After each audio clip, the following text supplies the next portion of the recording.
एक छोटे से गांव में सीमा नाम की एक विधवा अपने बेटे सुरेश के साथ रहती थी। सीमा का पति तभी चल बसा जब उसका बेटा 1 साल का था। सीमा अपना घर गांव के पास जंगल में जाकर चुने हुए लकड़ियों को बेचकर चलाती थी। सीमा रोजाना जंगल में जाकर लकड़ियां इकट्ठा करके लाती और बाजार में जाकर बेच देती। बेचने के बाद जो पैसा मिलता उसका राशन लेकर आती थी। इस तरह से दोनों अपनी जिंदगी जी रहे थे। धीरे धीरे समय बीतता गया। अब सुरेश 8 साल का हो गया था। एक दिन सीमा को बाजार से आने में देर हो गई। शायद उस दिन उसने लकड़ियां भी नहीं बेची थी। सुरेश को बहुत भूख लगी थी। वो यही सोच रहा था कि माँ अभी बाजार से लकड़ियां बेचकर नहीं आई।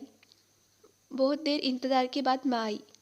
सुरेश ने कहा, माँ जल्दी से खाना बना दो, मुझे बहुत भूख लगी है। सीमा ने कहा, बेटे आज जंगल में ज़्यादा लकड़ियां नहीं मिली।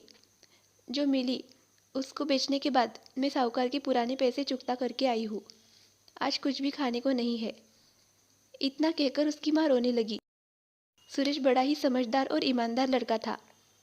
उसने कहा, रो नहीं माँ, कोई बात नहीं, आज नहीं तो कल खाना खा लेंगे। तुम देखना, एक दिन मैं बहुत बड़ा अफसर बनूंगा, जिसके बाद मैं बहुत पैसे कमाऊंगा।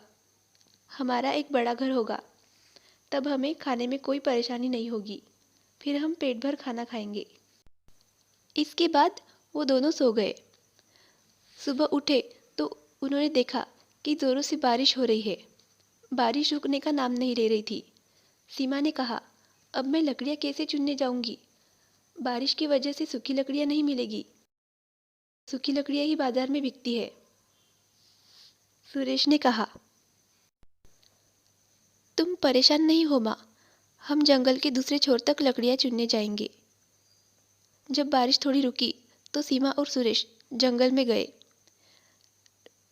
लकड़ियों की तलाश में दोनों जंगल में काफ़ी अंदर तक चले गए। तभी कहीं से आवाज़ आई, बचाओ, कोई मुझे बचाओ। सीमा और सुरेश देखते हैं कि ये आवाज़ कहाँ से आ रही है।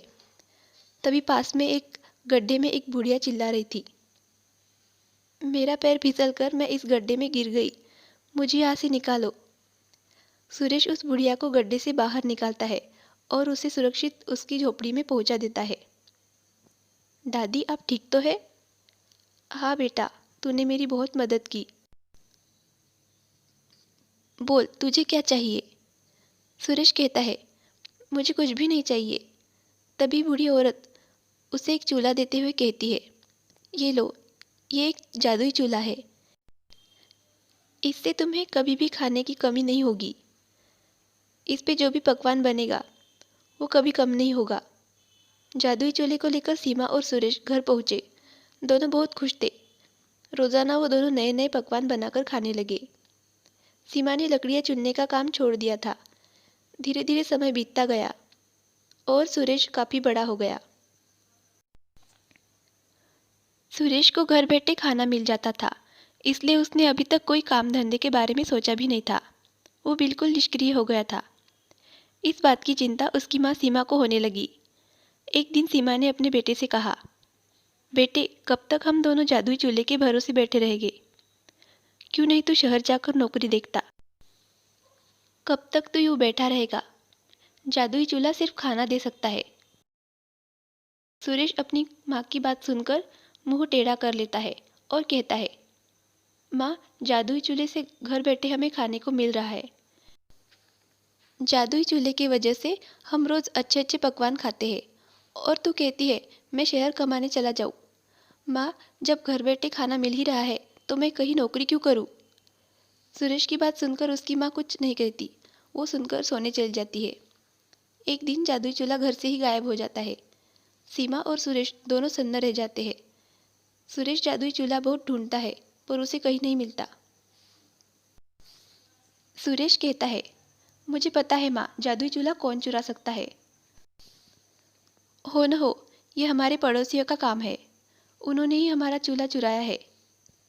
सीमा कहती है, अब तो तू शहर जाकर नौकरी कर। देख, हमने इतने साल से बैठकर खाना खाया है और अपना शरीर भी नहीं चलाया, इसलिए अन्न देवता नाराज हो गए हैं। जादुई चूल्हा जादू से गायब हो गया। अब तू शहर नहीं गया तो हम भूखे मर जाएंगे।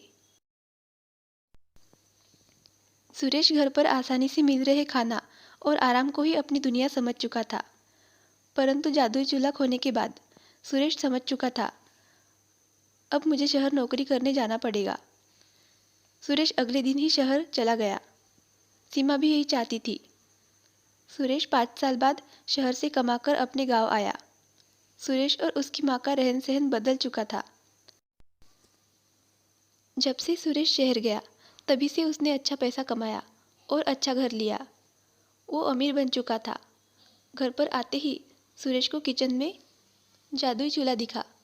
सुरेश ने माँ से कहा, तुमने तो कहा था माँ कि चूल्हा खो गया है, यहाँ पर कैसे आया?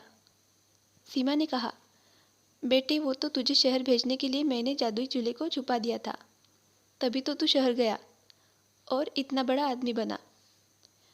तू शुरू से ही अमीर होने के सपने देखता था, आज तू बड़ा आदमी बनकर आया है। तू ठीक कहती है माँ, आज तुम्हारी वजह से मैं बड़ा आदमी बन पाया हूँ। ये सब तेरी वजह से हुआ।